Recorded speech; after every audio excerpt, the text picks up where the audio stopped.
Assalamualaikum warahmatullahi wabarakatuh.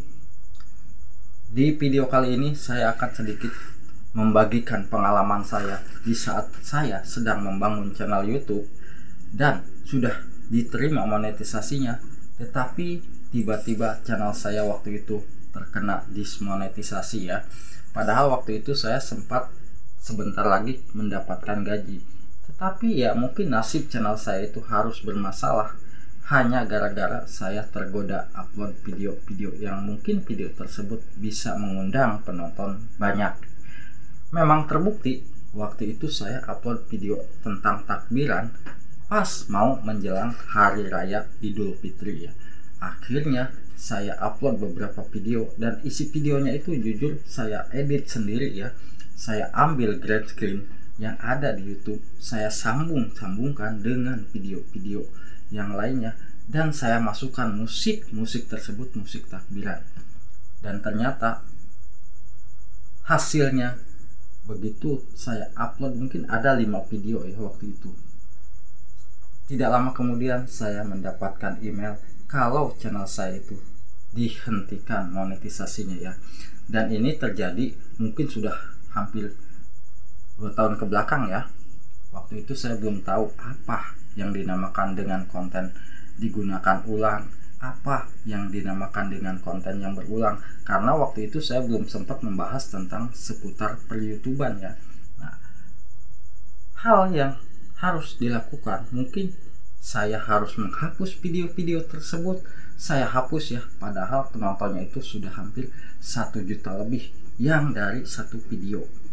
Penghasilan dari satu video dari 1 juta penonton itu hampir mencapai, kalau nggak salah waktu itu hampir $60 ya. Dari situ saya bisa menghasilkan dolarnya banyak. Nah, apakah dolar tersebut akan masuk ke AdSense? Meskipun channel kita sudah didismonetisasi, tetap akan masuk ya untuk pendapatan.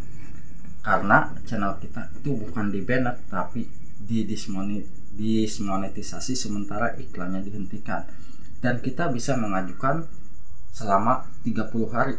Saya terus hapus video-video tersebut ya meskipun dengan rasa sayang ya, karena video yang begitu banyak penontonnya kok saya harus menghapus, tapi demi keselamatan channel saya untuk bisa dimonetisasi ya terpaksa saya hapus. Jadi di sini saya memberikan arahan kepada sahabat semua. Jenis konten apa saja sih yang memang rawan untuk channel kita itu terkena dismonetisasi ataupun ditolak monetisasinya ya. Yang pertama sudah pasti sahabat semua paham ya, konten-konten seputar musik. Sudah pasti channel yang mungkin membahas tentang musik pasti ada yang mengalami terkena dismonetisasi ya. Itu yang pertama, konten musik ya. Meskipun kita bisa lolos dimonetisasi, mungkin itu kita bagi hasil dengan si pemilik musik. Dan yang kedua, biasanya konten-konten tentang relaksasi alam ataupun relaksasi hujan. Karena apa? Karena konten-konten yang seperti itu biasanya mereka sambung-sambungkan ya. Video yang dari 2 menit bisa jadi 1 jam. Kita sambung, dan ternyata konten tersebut akan terdeteksi konten yang berulang karena sudah kita gunakan lagi. Nah, itu penyebab banyak channel-channel yang membahas tentang relaksasi alam ataupun relaksasi hujan, banyak yang mengalami channelnya didismonetisasi ya. Bahkan kalau channel kita belum dimonetisasi, itu kemungkinan akan ditolak monetisasinya. Dan yang ketiga, biasanya konten-konten yang mungkin konten yang kita uploadnya itu ternyata konten yang sudah pernah tayang di televisi ya, kita upload ke YouTube dan ternyata konten kita itu akan terkena dismonetisasi karena konten yang digunakan ulang. Contoh, di saat lagi musim sepak bola kita upload video sepak bola, karena itu akan dianggap konten yang digunakan ulang ya, sudah pasti ya. Apalagi konten-konten yang mungkin membahas tentang apa ya, seperti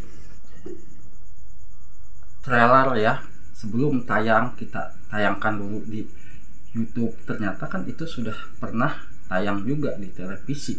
Nah, di situ akan rawan terkena dismonetisasi konten-konten yang membahas seputar video yang sudah tayang di televisi seperti sinetron, lalu kita ambil hanya sebagai ekstra ya, dijadikan ekstra dalam video kita, hanya berdurasi sekian menit. Nah, ternyata tetap konten tersebut akan terdeteksi konten yang digunakan ulang. Dan yang lainnya adalah konten-konten seperti keagamaan ya. Banyak channel-channel yang membahas keagamaan seperti konten tentang pengajian ataupun tentang ceramah dan konten-konten seputar bacaan surat ataupun bacaan ayat suci Al-Quran, tetapi tidak menggunakan narasi kita. Kita hanya mengambil narasi suara pengajian atau yang sedang ngaji yang mungkin suaranya bagus, kita ambil. Nah, itu akan terdeteksi konten yang digunakan ulang, itu akan sia-sia, rawan channel kita pun akan ditolak monetisasinya. Bukan saya menakut-nakuti, tetapi ini pengalaman saya pribadi dan mungkin pengalaman-pengalaman yang sudah channelnya itu ditolak monetisasinya karena isi kontennya seperti ini.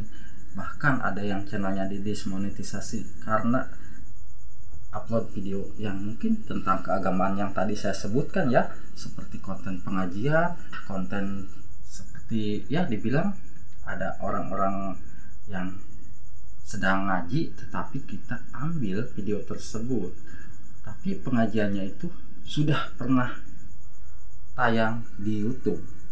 Nah, itu akan terkena dismonetisasi. Jadi buat sahabat-sahabat YouTube, sebagai konten kreator kita harus pintar-pintar memilih konten ya. Alangkah baiknya sih memang kalau konten kreator itu kita sendiri yang kreatif ya, membuat konten yang original. Kalau memang kita pintar mengeditnya, silahkan kita ambil video orang lain, silahkan saja, tapi kita harus siap menanggung resikonya. Kita bisa edit, kita bisa izin sama si pemilik video, bebas kita gunakan ya. Kalau menurut si pemilik video kita boleh digunakan, tetapi kalau buat YouTube itu tidak boleh. Contoh seperti konten musik, kita sudah izin nih sama si penciptanya, sama si pemilik lagu ya, mungkin aman. Tetapi kalau buat YouTube itu tetap konten kita itu akan terdeteksi konten yang digunakan ulang. Banyak kok bang channel-channel musik yang lolos monetisasi, banyak ya. Di sini saya tidak bilang kalau channel musik itu tidak akan dimonetisasi atau akan didismonetisasi ya.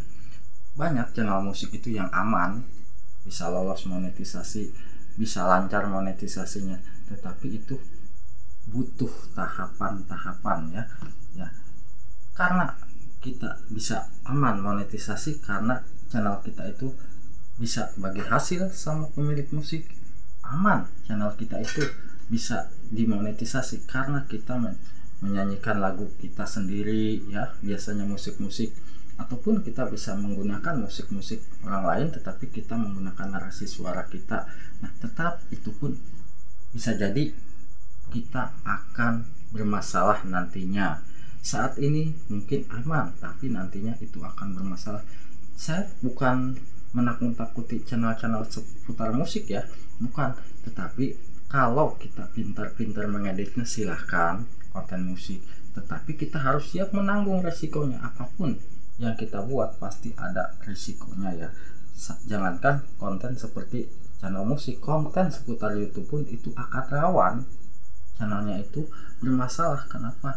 Karena salah sedikit kata-kata kotor aja kita ucapkan di saat kita membuat tutorial, itu pun akan bermasalah buat kita. Jangan sampai buat sahabatku yang sedang membahas seputar YouTube mengucapkan kata-kata kasar, kata-kata kotor, ataupun menghina, mencibir, ataupun yang lainnya, itu akan bermasalah ya. Ingat buat sahabat-sahabat YouTubeku, konten yang rawan ditolak monetisasinya dan konten yang rawan terkena dismonetisasi. Contoh konten tadi ya seputar musik, konten seputar keagamaan, dan yang pastinya konten-konten ya dibilang konten yang sudah pernah tayang di televisi kita gunakan dan kita upload. Yaitu mungkin salah satu contoh ya, tetapi ada lagi konten yang lebih rawan. Kita menggunakan re-upload video orang lain, kita upload ke YouTube, sudah pasti itu akan bermasalah. Jangan sampai itu dilakukan oleh channel kita ya. Semoga bisa bermanfaat. Wassalamualaikum warahmatullahi wabarakatuh.